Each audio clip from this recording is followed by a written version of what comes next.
The notification came through at 2:47 a.m. Not on her phone, on mine. I was lying in bed, wide awake, staring at the ceiling while my wife, Lauren, slept peacefully beside me. My phone buzzed on the nightstand. I picked it up. The screen showed a mirrored notification from her phone. "Can't wait to see you tomorrow. Hotel is booked. Room 412, J." My heart didn't race. My hands didn't shake. I'd been watching for 3 weeks. This was just confirmation. I set the phone down, rolled over, and closed my eyes. Tomorrow, I'd let her go to that hotel. I'd let her walk into room 412, and I'd let Jay think he was getting away with it. Because what neither of them knew was that I wasn't just watching her phone. I was 3 steps ahead. And by the time she realized what I'd done, it would be too late to undo it.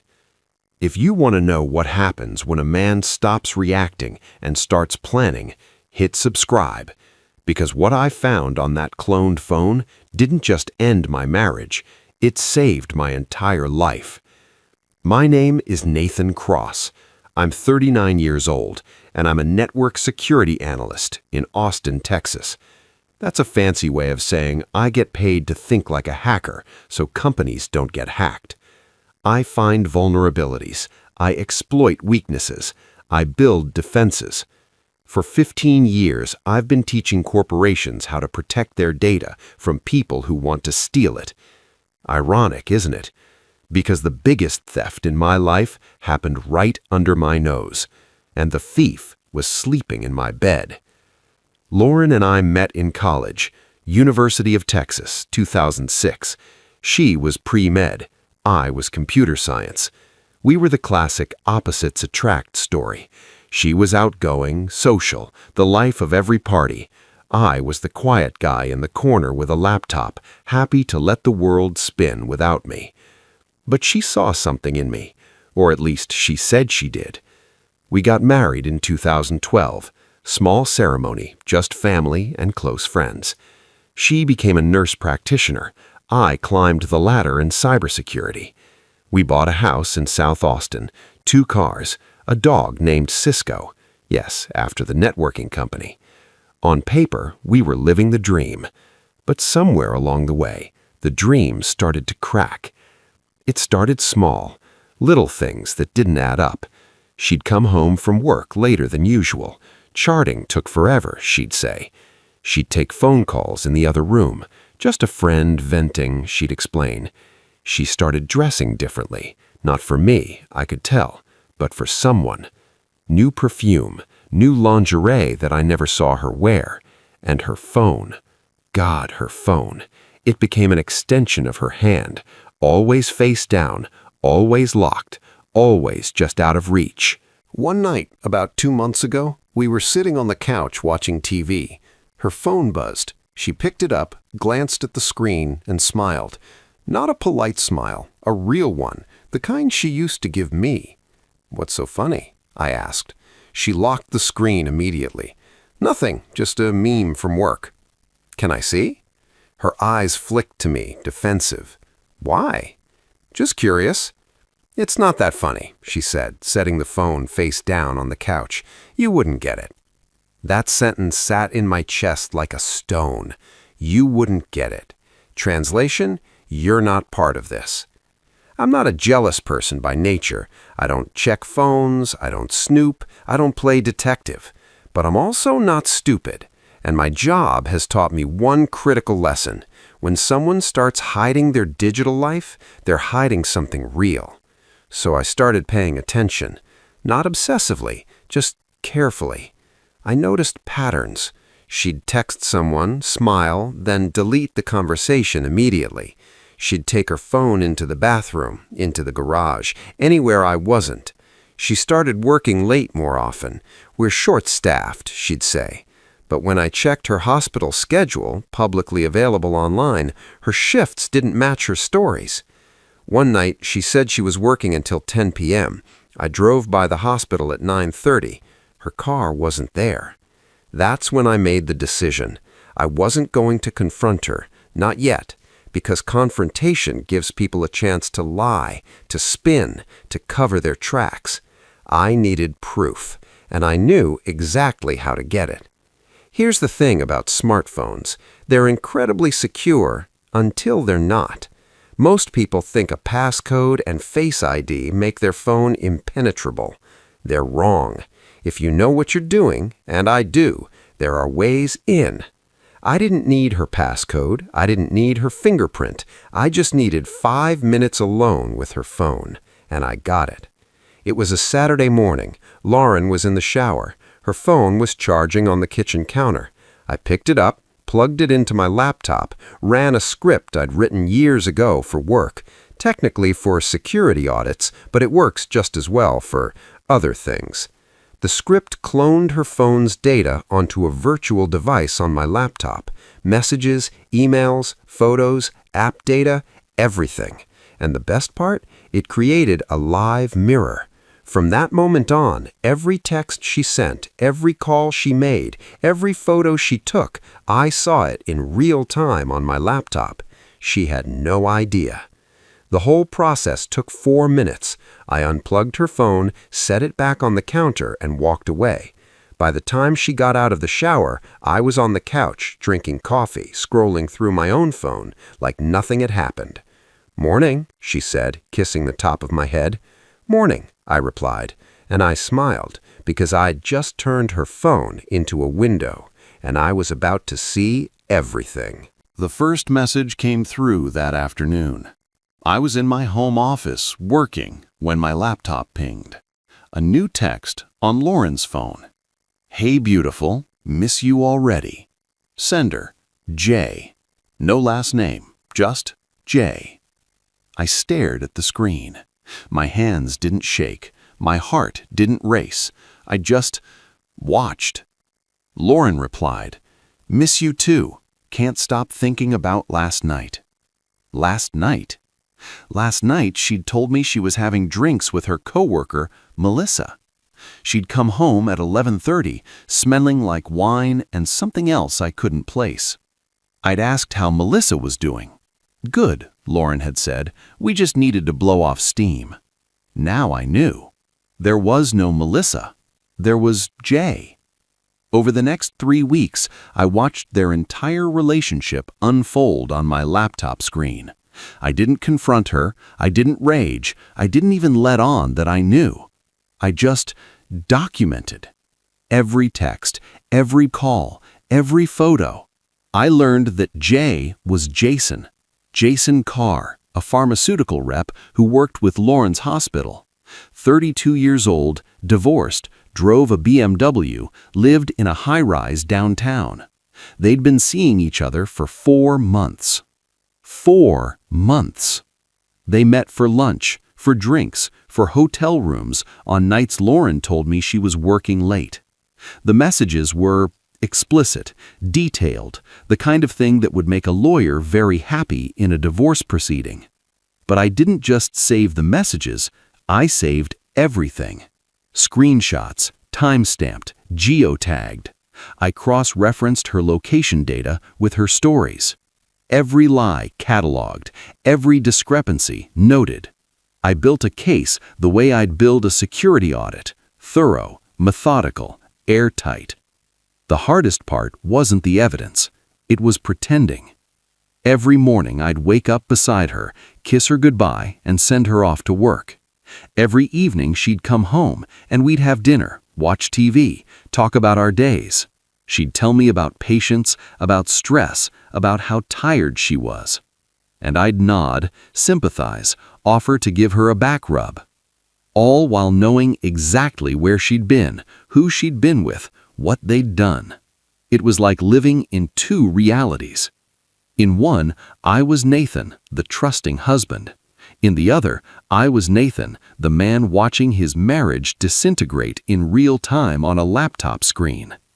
The cognitive dissonance was exhausting. But I kept going, because I needed her to feel safe, comfortable, unsuspecting. I needed her to keep lying, because every lie was another nail in the coffin. Then came the message that changed everything. It was a Tuesday night. Lauren was working late. I was at home, laptop open, watching the live feed. Jason sent a text. "I'm serious about what I said. Let's do it. Leave him. Move in with me. We can start fresh." I stopped breathing. Lauren's reply took 3 minutes. I watched the typing indicator appear and disappear 4 times. Finally, "I want to. I'm just scared. What if he fights me on the house, the money?" Jason: "Let him. You're a nurse. You make good money. We'll be fine." Lauren: "He's in tech. He makes way more than me. If we divorce, he'll get a good lawyer. I could lose everything." Jason: "So don't give him a reason to fight. Make it clean. Tell him you're unhappy, that you need space. Don't mention me. You think that'll work? Trust me, guys like him don't fight. They roll over. He'll be so busy trying to fix things he won't see it coming." I read that message 3 times. Guys like him don't fight. They roll over. I leaned back in my chair and laughed.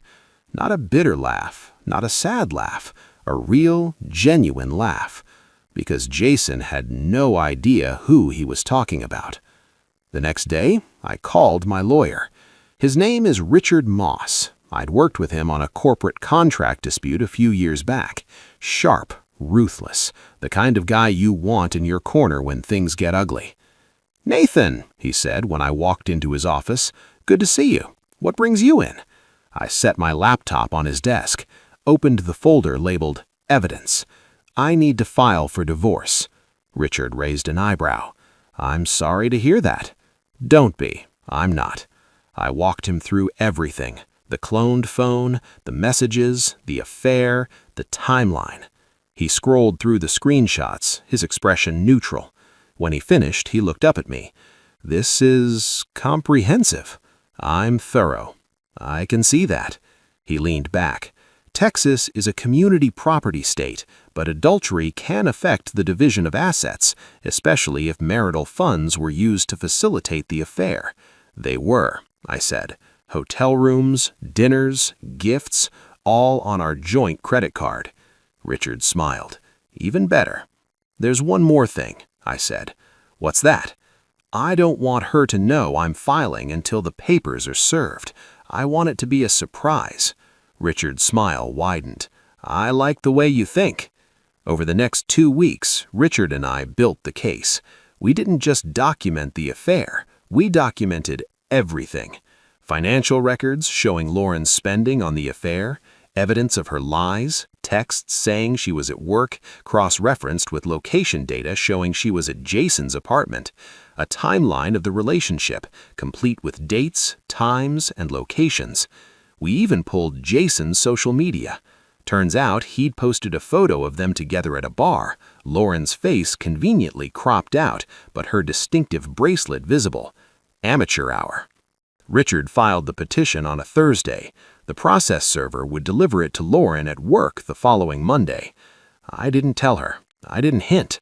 I just went about my life, same as always. That weekend, we went to brunch, saw a movie, had sex. It was surreal. She had no idea that in 48 hours, her entire world was going to implode. Monday morning, I kissed her goodbye at the door. "Have a good day," I said. "You too," she replied, smiling. I watched her drive away. Then I went to my office, opened my laptop, and waited. The process server was scheduled to arrive at her hospital at 10 a.m. At 10:07, my phone buzzed. A text from Lauren. "What the fuck is this?" I didn't reply. At 10:15, she called. I let it go to voicemail. At 10:22, she called again, and again, and again. I ignored them all. At 11, she sent a text. "We need to talk, now." I replied, "I'll be home at 6. We can talk then." The rest of the day, my phone exploded. Texts, calls, voicemails, anger, confusion, panic. I ignored all of it because I'd already said everything I needed to say in legal documents, filed with the court. When I got home at 6, Lauren was sitting on the couch, the divorce papers spread out on the coffee table. Her eyes were red, her face was blotchy. "Nathan," she said, her voice shaking, "what is this?" I set my bag down.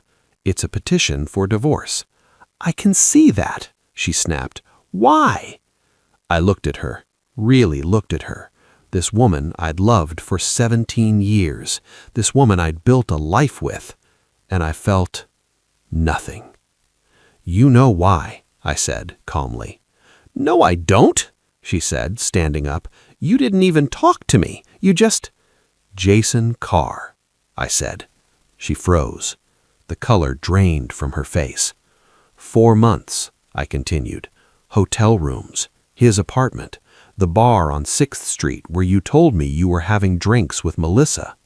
Her mouth opened. No sound came out. "I know everything, Lauren." "How?" she whispered. I smiled.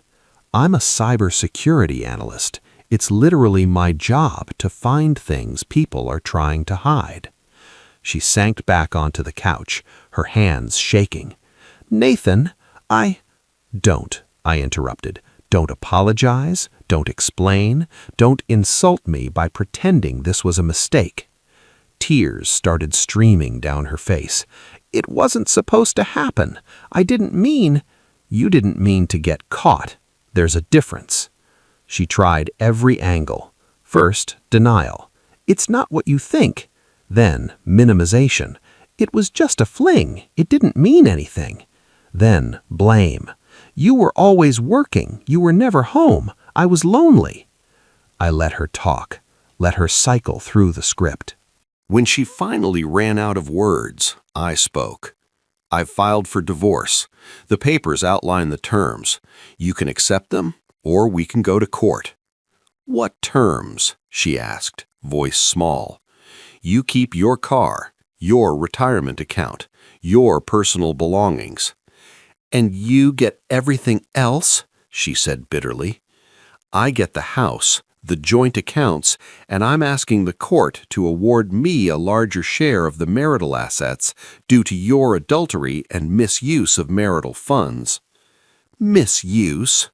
I pulled out my phone, opened a spreadsheet. "You spent $14,000 of our joint money on your affair. Hotels, dinners, gifts. I have receipts for all of it." Her face went white. "You can't." "I can," I said, "and I will." She stared at me like I was a stranger. "Who are you?" "I'm the guy who doesn't roll over," I said. Apparently, Jason didn't see that coming. The divorce took 4 months. Lauren tried to fight it at first, hired a lawyer, tried to argue that I'd invaded her privacy by cloning her phone. Richard shut that down fast. Texas is a one-party consent state for electronic monitoring within a marriage. Your client had no reasonable expectation of privacy on a device connected to joint accounts. Her lawyer tried to argue emotional distress. Richard countered with evidence of adultery and financial misconduct. In the end, Lauren settled. She got her car, her retirement account, and $30,000 in cash. I got the house, the dog, and 70% of our joint assets. The judge didn't even blink. Adultery and financial misconduct made it an easy call. The day the divorce was finalized, I sat in my office and stared at the decree. I thought I'd feel victorious, vindicated. Instead, I just felt tired. 17 years, gone. Not because we grew apart, not because we wanted different things, because she chose someone else and lied about it for months. I closed the folder and set it in a drawer. Then I opened my laptop and deleted the cloned phone data. I didn't need it anymore. 6 months later, I ran into Jason at a coffee shop downtown. He didn't see me at first. He was sitting at a table, scrolling through his phone, looking stressed. I walked up to his table. "Jason, right?" He looked up, confused. "Yeah?" "I'm Nathan Cross, Lauren's ex-husband." His face went pale. He didn't shake my hand. "I just wanted to say thank you." "For what?" he asked, voice tight. "For showing me who she really was. Saved me a lot of time." He stared at me, speechless. I smiled. "Oh, and one more thing. She's probably going to need help with rent soon. Her share of the divorce settlement won't last long." I walked away, leaving him sitting there, frozen. It wasn't about revenge. It was about closure. A year later, I sold the house. Too many memories, too many ghosts. I bought a condo downtown. Smaller, simpler, mine. I threw myself into work, got promoted, started consulting on the side. And slowly, I started to feel like myself again. Not the man I was before Lauren. A better version, stronger, clearer. I started dating again, casually at first. Then I met Emma. She's a software engineer, funny, smart, brutally honest. On our third date, she asked, "So what's your baggage?" I laughed. "You want the short version or the long version?" "Long version," she said. "I've got time." So I told her. The affair, the cloned phone, the divorce. When I finished, she was quiet for a moment. Then she said, "That's either the most paranoid thing I've ever heard or the smartest." "Which do you think it is?" I asked. She smiled. "Both, and I respect it." That's when I knew she was different. Here's what I learned. Trust isn't about ignoring red flags. It's about knowing when to investigate them. Love isn't about blind faith. It's about mutual respect. And sometimes the best thing you can do for yourself is stop reacting and start planning. Lauren thought I'd roll over, that I'd be too hurt, too shocked, too nice to fight back. She was wrong. Because the moment I cloned that phone, I stopped being the victim. I became the one in control. And that made all the difference. If you've ever had that gut feeling, the one that tells you something's wrong, don't ignore it. Trust your instincts, protect yourself, and if you need proof, get it. Because the truth will set you free, but only if you're brave enough to find it. Comment, "I'm in control," if this story hit home.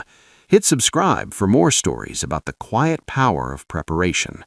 Because the best revenge isn't getting even. It's being 3 steps ahead.